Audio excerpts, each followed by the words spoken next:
O gás, su bota de gás custa 40 pico florim. Não tem que um caminho daqui de banho. Então, ora, vou passar 6 botas de gás, e vira 158 florim para bota de gás. Que sem discriminação, também digo, só medir 6 botas de gás para todo hogar. Hogar de 1 pessoa, 2 pessoas, 3 pessoas, 4 pessoas, não também conosco hogar de 10 pessoas, família que tem 5 ou mama com tata que tem mais também bom nandak com a família para X motivo.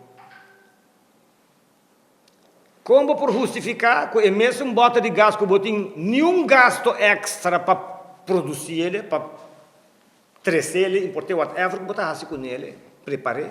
Não tem nenhum gasto extra, tem mesmo procedura para boiar, é mesmo bota de gás. Eta vai, eta cresce com mais de 300%. Então, nós estamos pedindo também para o governo interferir,